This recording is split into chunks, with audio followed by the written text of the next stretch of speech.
I do want to. I'm Mr. Pancake.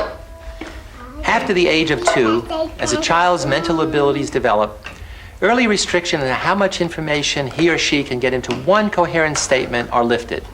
By the age of 4 or 5, the child is using language in much the same way as an adult does.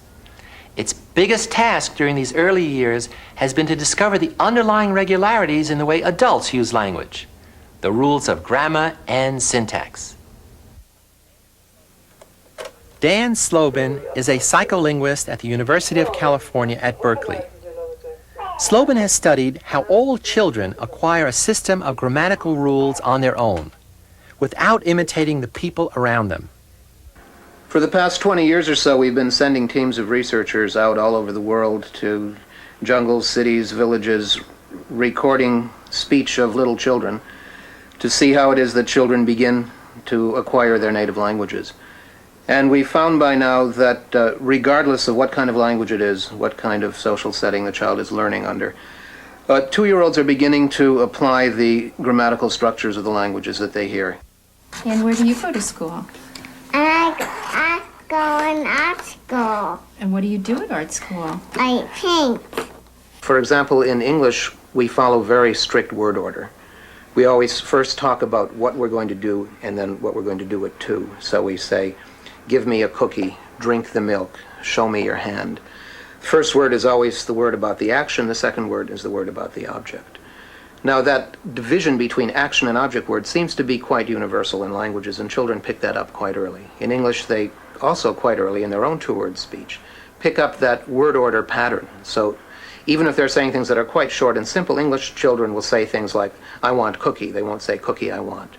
They'll say more milk, not milk more. They'll first talk about the action, and then they'll talk about the object. So they're already speaking grammatically. Now, if you were to ask your ordinary parent in the street how their child learned to talk, they would probably say, he just imitated. What's the problem? Well, one problem is if you listen to what children say, they often say things that they couldn't have imitated. So the children might say, a child might say something like, I breaked the glass, or I fall down. Now, the adults don't say things like breaked and falled, but the child does. And if you hear a child saying things like breaked and falled, this means that the child has worked out the pattern for forming the past tense in English. English doesn't always follow that pattern, but the child has decided that once you find a pattern, it's neat to stick with it. So that even if one doesn't say breaked or falled, and the child doesn't hear it, for a long time the child will use this pattern. So for a long period, for about the ages of 3 to 5, children are very persistent in trying to build a regular kind of grammar. We see this across all languages. Wherever languages show bits that are irregular, children try to make them fit their own regular pattern. They have an uncanny sense of how a grammar should be structured. Goalie, forward, and halfback. What's the name of your team? So now we're 6 years old, and we've acquired a highly sophisticated language to help us navigate through all the complex environments in which we have to function. But what happens when we bump into other people who are also navigating their way through social situations?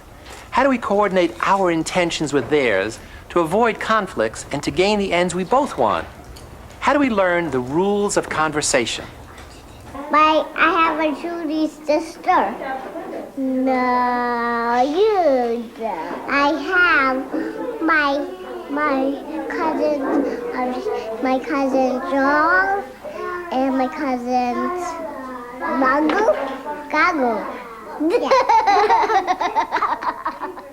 According to psycholinguists, most dialogues are highly structured forms of social communication. And they include 3 essential features that must be understood and shared by both parties.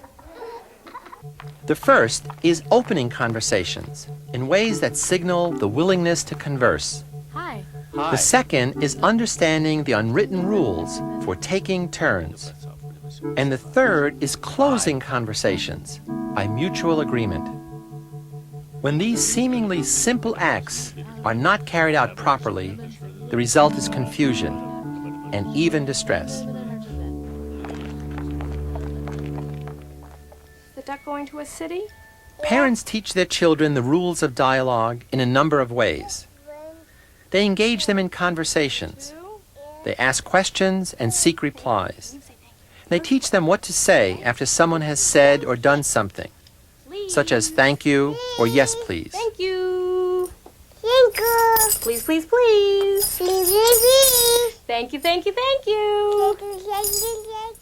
Henry was too hungry to resist. No, These early social activities not only help children to use language to gain their own ends, but also enable them to assist others in achieving their goals. what is it? What is what? That. That's Henry talking to the banana lady.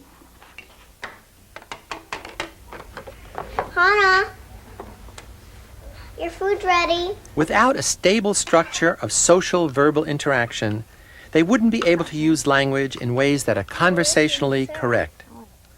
Children have to be taught how to collaborate with other conversationalists. Want some pancakes? Sure.